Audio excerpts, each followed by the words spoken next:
My name's Jason Falinski. I'm the federal member for Mackellar. I apologise if you've heard this before, but I thought I'd just say it one more time. I promise it's the last time. I was elected a little bit over 2 years ago. A bit about my history.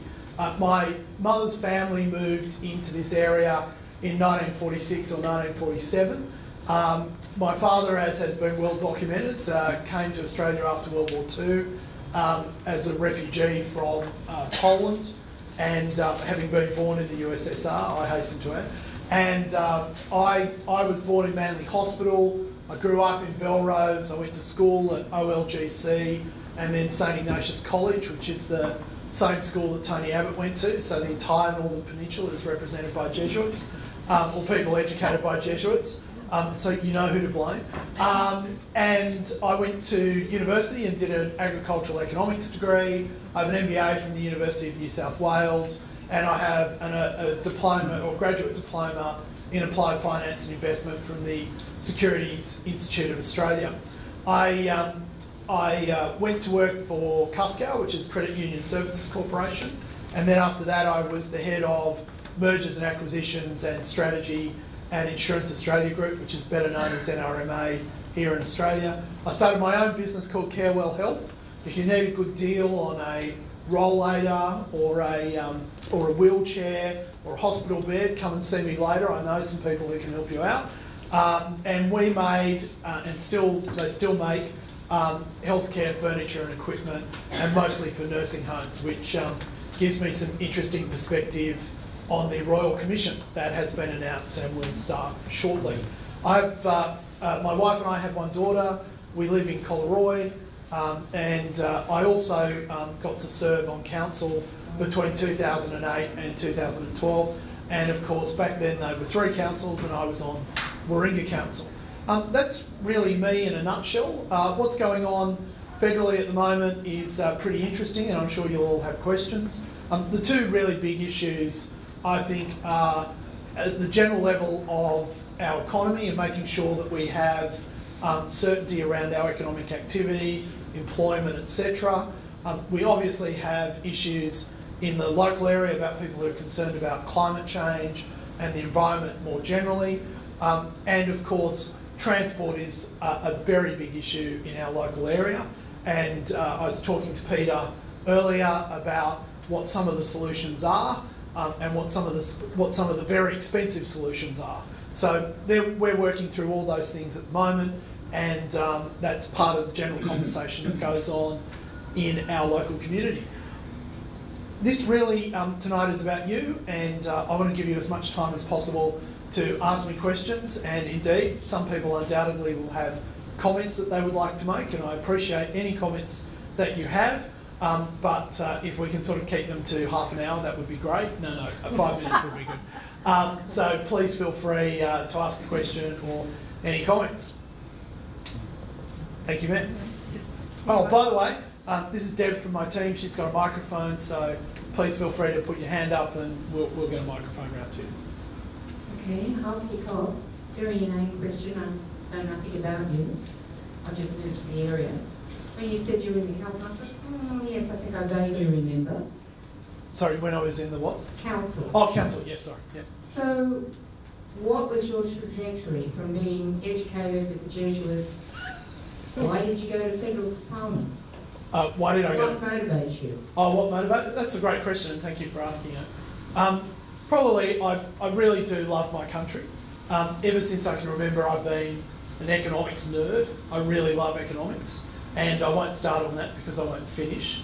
And really, if you like economics and you love your country, the best place for you to serve, not the only place, but the best place to serve is in federal parliament. I put my hand up. This is not something that I thought I'd be doing. I put my hand up because there was an opportunity to run in Mackellar as the Liberal candidate. I did that, and as they say, I've been very lucky, very privileged to represent my community in federal parliament. If you'd like to know more about me, there is on my YouTube channel, right at the bottom, my first speech to Parliament, and I certainly go through a lot of these issues. One warning, It is 22 minutes long, so you know, pour yourself a glass of red wine before you sit down to watch it. It also helps to be drinking at the time, and I do run through a lot of those issues, and I'm happy for anyone to send me an email if they'd like to, you know, clarify or question anything that I said or did during that speech. Does that answer your question? I'll look up YouTube. Thank you. Okay.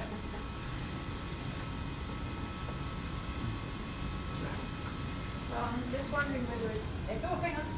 Oh, wrong one.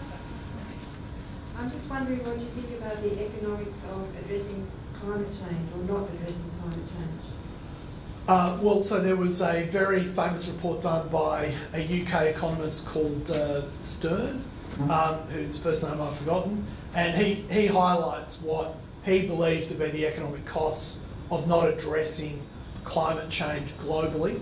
And as you can imagine, the cost was huge.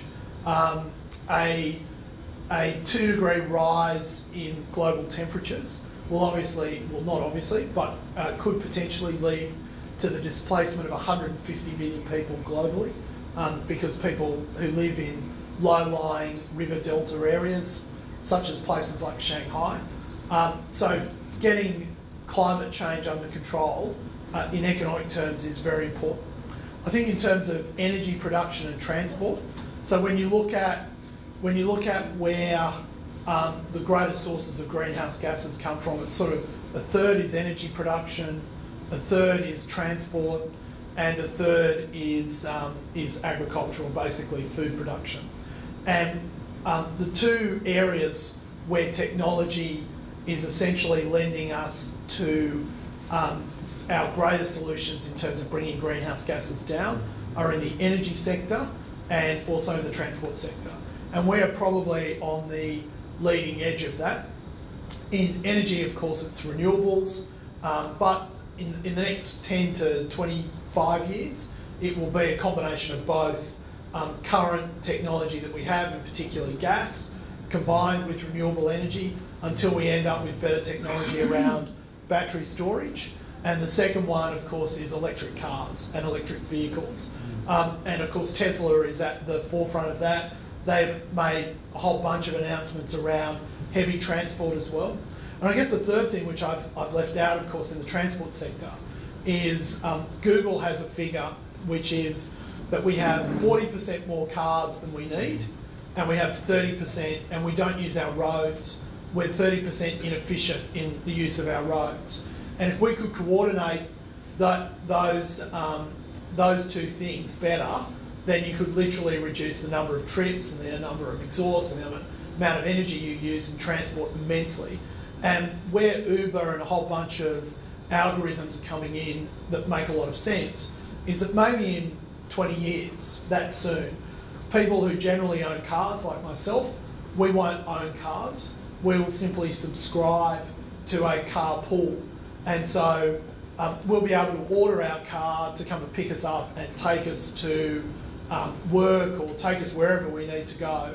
And the impact of that will be that you will suddenly find households without cars, because they'll be part of subscribers, and the use of our road network and our car systems and the number of cars we have will be massively different.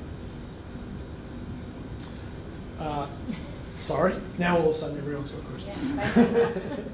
Jason, this might be close to phone, I don't know. I was a little bit perturbed to see the former Prime Minister, i.e. Malcolm Turnbull, who the Prime Minister had asked to go to Indonesia, presenting at an OGES conference, to then start talking about issues, comments about the movement of the Israeli embassy to Jerusalem and these sort of things. And I just wonder whether, as he got, how do you, I better ask you how you feel about it. It seems to me that, whether we agree or not agree with what happened to him, and he did a job for the Commonwealth, he seemed, I like this point to the radio, and there he's talking about the issue of reporting back. And I saw the Prime Minister say, well, we make decisions about this. Without putting you on the spot, do you think about that? Sure. Well, thank you for the question. Look, firstly, I fully support the decision to send Malcolm as former Prime Minister, highly regarded on the global stage, especially in environmental issues as well as other issues, to Indonesia. He'd been personally invited by Joko Widodo to go to that conference. It was a very important conference for the Indonesians. So I think it was important that Australia turn up with a very senior figure. And Malcolm certainly fits the bill on all three accounts, or four accounts. In terms of his comments about the Australian Embassy in Israel, I took his comments completely differently, to be honest, and also the Prime Minister's. He was simply making the point that if we were to move our embassy to Jerusalem, it would not be popular with the Indonesian government and probably generally in Indonesia.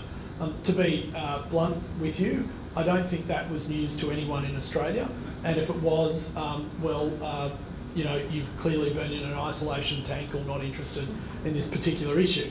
And I think the Prime Minister's response to that was not directed at Malcolm, but nor was it directed at the Indonesian government. It was simply a statement of fact that the Australian government, axiomatically, are the ones who make decisions about where we do and don't place embassies.